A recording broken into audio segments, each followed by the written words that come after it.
It was a shambles. Croaking and writhing in pain, he collapsed and, pointing at his socks, groaned.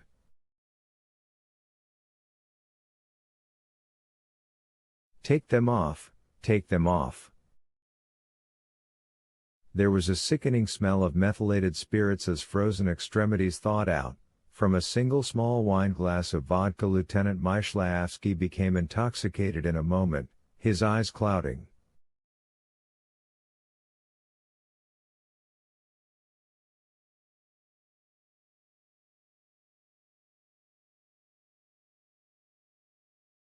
"Oh Lord, don't say they'll have to be amputated," he said bitterly, rocking back and forth in his chair.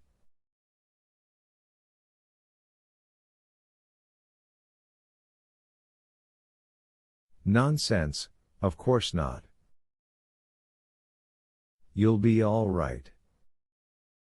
"Yes." The big toes frostbitten. "There. The pain will go." Nikolka squatted down and began to pull on some clean black socks while Myshlayevsky's stiff, wooden hands inched into the sleeves of a toweling bathrobe.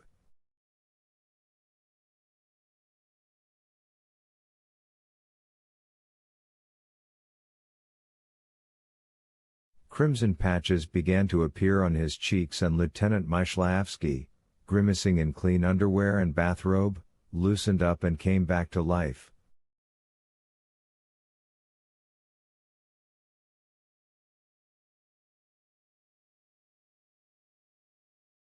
A stream of foul abuse rattled around the room like hail on a windowsill. Squinting with rage, he poured a stream of obscenities on the headquarters staff in their first-class railroad cars, on a certain Colonel Shetkin, the cold, Petliura, the Germans and the snowstorm, and ended by heaping the most vulgar abuse on the hetman of all the Ukraine himself.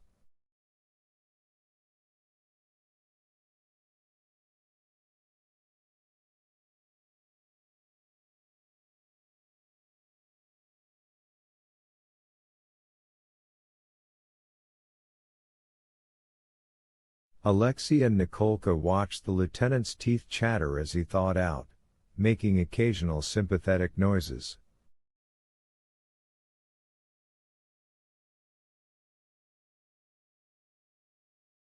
"The hetman? Motherfucker!" Myshlayevsky snarled.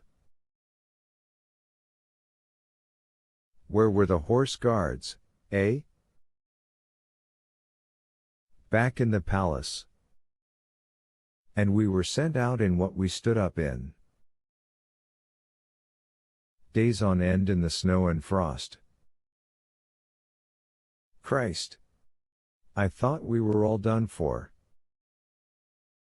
Nothing but a row of officers strung out at intervals of 200 yards, is that what you call a defensive line?"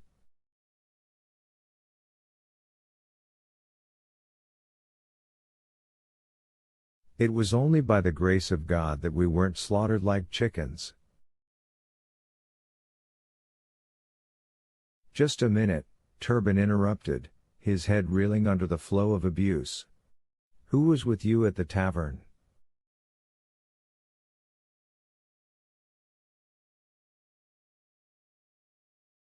"Ha!" Myshlayevsky gestured angrily. "You've no idea what it was like."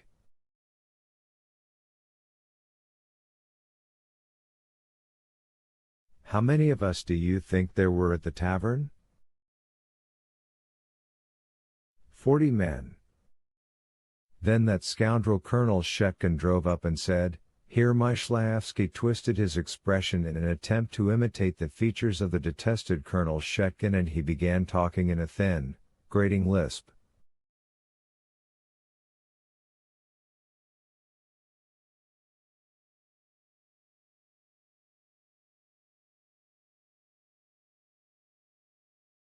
"Gentlemen, you are the city's last hope. It is your duty to live up to the trust placed in you by the mother of Russian cities, and if the enemy appears, attack. God is with us."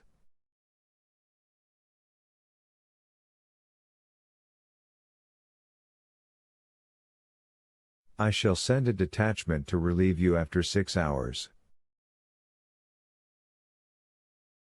But I beg you to conserve your ammunition.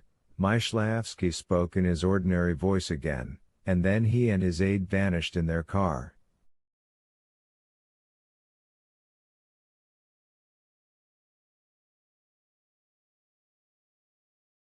Dark, it was like being up the devil's asshole. And the frost, needles all over your face. But why were you there, for God's sake? Surely Petliura can't be at Red Tavern? Christ knows. By morning we were nearly out of our minds. By midnight we were still there, waiting for the relief. Not a sign of them. No relief. For obvious reasons we couldn't light fires. The nearest village was 1.5 miles away, the tavern half a mile.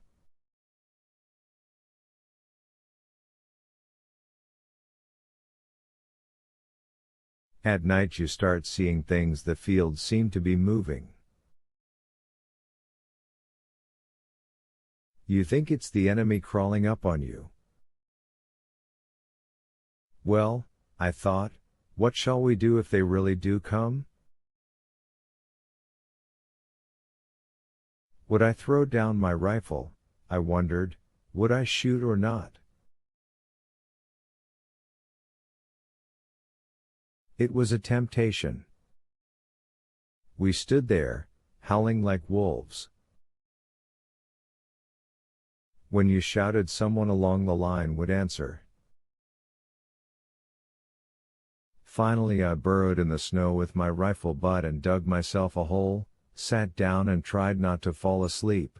Once you fall asleep in that temperature you're done for.